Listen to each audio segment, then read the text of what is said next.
Electric vehicles. Oh my. The once deemed savior for humanity problems such as finite fossil fuels, environmental pollutions, and even economic recessions. And after 2 decades, it seems like EV has fallen short of expectations. Now this video is not to shit on EV, but I'm here to share with you the biggest problem when it comes to electric vehicles in just 2 minutes. Alright.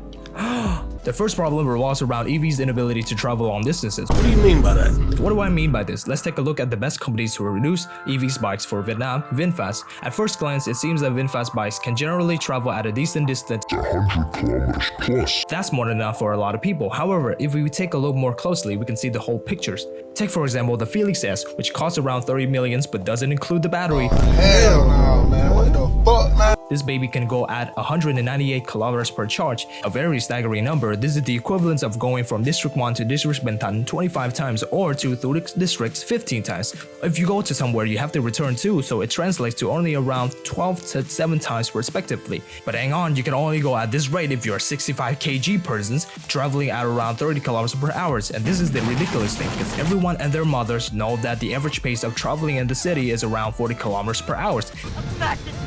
And most of the time there are 2 people on one bike.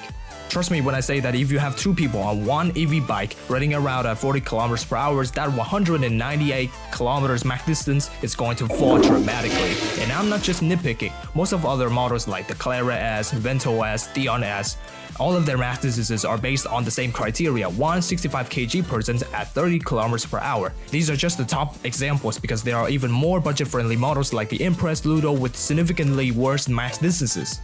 So what is the future for EV bike in Vietnam? Well, currently, the market is unfortunately stagnated, either due to the lack of potential development or the public distrust of Vinfast or even the still superior gas bike. Unless engineers can figure out in terms of battery capacity or power efficiencies or charging stations.